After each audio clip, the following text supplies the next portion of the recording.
The Bears of Blue River, Chapter 1. The Big Bear. Away back in the 20s, when Indiana was a baby state, and the great forests of tall trees and tangled underbrush darkened what was now her bright plains and sunny hills, there stood upon the east bank of Big Blue River, a mile or two north of the point where that stream crosses the Michigan road, a cozy log cabin of 2 rooms, one front and one back. The house faced the west, and stretching off toward the river for a distance equal to twice the width of an ordinary street, was a blue grass lawn, upon which stood a dozen or more elm and sycamore trees, with a few honey locusts scattered here and there. Immediately at the water's edge was a steep slope of 10 or 12 feet. Back of the house, mile upon mile, stretched the deep dark forest inhabited by deer and bears, wolves and wildcats, squirrels and birds without number. In the river, the fish were so numerous that they seemed to entreat the boys to catch them and to take them out of their crowded quarters. There were bass, blacksuckers, sunfish, catfish, to say nothing of the sweetest of all, the big-mouthed red-eye. South of the house stood a log barn, with room in it for 3 horses and 2 cows, and enclosing this barn, together with a piece of ground 5 or 6 acres in extent, was a palisade fence 8 or 10 feet high, made by driving poles into the ground close together. In this enclosure the farmer kept his stock, consisting of a few sheep and cattle, and here also the chickens, geese, and ducks were driven at nightfall to save them from "varmins," as all prowling animals were called by the settlers. The man who had built this log hut and who lived in it and owned the adjoining land at the time of which I write, bore the name of Balzer Brent. Balzer is probably a corruption of Balzer, but however that may be, Balzer was his name, and Balzer was also the name of his boy, who was the hero of the bear stories which I am about to tell you. Mr. Brent and his young wife had moved to the Blue River settlement from North Carolina, and when young Balzer was a little boy 5 or 6 years of age, they had purchased the 80 upon which they lived from the United States at a sale of public land held in the town of Brookville on Whitewater, and had paid for it what was then considered a good round sum, $1 per acre. They had received a deed for their 80 from no less a person than James Monroe, the President of the United States. This deed, which is called a patent, was written on sheepskin, signed by the President's own hand, and is still preserved by the descendants of Mr. Brent as one of the title deeds to the land it conveyed. The house, as I have told you, consisted of 2 large rooms or buildings, separated by a passageway 6 or 8 feet broad, which was roofed over, but open at both ends, on the north and the south. The back room was the kitchen, and the front room was parlor, bedroom, sitting room, and library all in one. At the time when my story opens, little Balzer, as he was called to distinguish him from his father, was 13 or 14 years of age, and was the happy possessor of a younger brother, Jim, aged 9, and a little sister 1 year old, of whom he was very proud indeed. On the south side of the front room was a large fireplace. The chimney was built of sticks thickly covered with clay.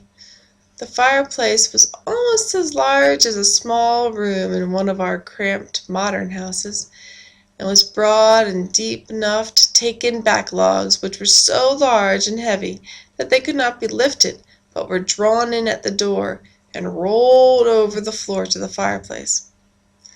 The prudent father usually kept 2 extra back logs, one on each side of the fireplace, ready to be rolled in as the blaze died down, and on these logs the children would sit at night with a rough slate made from a flat stone and do their ciphering, as the study of arithmetic was then called.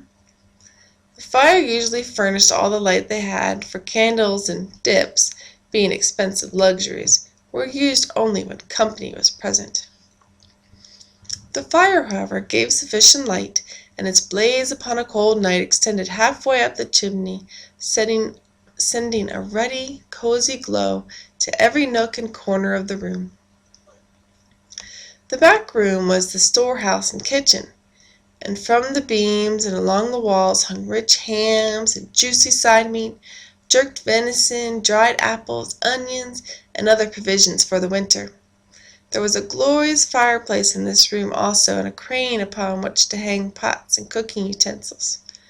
The floor of the front room was made of logs split in halves with the flat hewn side up. But the floor of the kitchen was of clay, packed hard and smooth. The settlers had no stoves, but did their cooking in round pots called Dutch ovens. They roasted their meats on a spit or steel bar like the ramrod of a gun. The spit was kept turning before the fire, presenting first one side of the meat and then the other, until it was thoroughly cooked. Turning the spit was the children's work. South of the palisade, enclosing the barn, was the clearing, a tract of 20 or 30 acres of land from which Mr. Brent had cut and burned the trees. On this clearing, the stumps stood thick as the hair on an angry dog's back. But the hard-working farmer plowed between and around them, and each year raised upon the fertile soil enough wheat and corn to supply the wants of his family and his stock, and still had a little grain left to take to Brookville, 60 miles away, where he had bought his land, there to exchange for such necessities of life as could not be grown upon the farm or found in the forest. The daily food of the family all came from the farm, the forest, or the creek. Their sugar was obtained from the sap of the sugar trees, and their meat was supplied by the greatest abundance by a few hogs, and by the inexhaustible game of which the forests were full. In the woods were found deer, just for the shooting, squirrels, rabbits, wild turkeys, pheasants, quails, so numerous that a few hours' hunting would supply the table for days. The fish in the river, as I told you, fairly longed to be caught. One day, Mrs. Brent took down the dinner horn and blew it 2 strong blasts. This was the signal that little Balzer, who was helping his father down in the clearing, should come to the house. Balzer was glad enough to drop his hoe and run home. When he reached the house, his mother said, "Balzer, go up to the drift and catch a mess of fish for dinner. Your father is tired of deer meat 3 times a day, and I know he would like a nice dish of fried red-eyes at noon." "All right, mother," said Balzer, and he immediately took down his fishing pole and line, got the spade to dig a bait. When he had collected a small gourdful of angleworms, his mother called to him, "You'd better take a gun. You may meet a bear. Your father loaded the gun this morning, and you must be careful in handling it." Balzer took the gun, which was a heavy rifle considerably longer than himself, and started up the river toward the drift about a quarter of a mile away. There had been rain during the night, and the ground near the drift was soft. Here little Balzer noticed fresh bear tracks, and his breath began to come quickly. You may be sure he peered closely into every dark thicket, and looked behind the large trees and logs, and had his eyes wide open lest perchance Mr. Bear should step out and surprise him with an affectionate hug, and thereby put an end to little Balzer forever. So he walked on cautiously, and, if the truth must be told, somewhat trembling, until he reached the drift. Balzer was but a little fellow, yet the stern necessities of a settler's life, had compelled his father to teach him the use of a gun, and although Balzer had never killed a bear, he had shot several deer, and upon one occasion had killed a wildcat, almost as big as a cow, he said.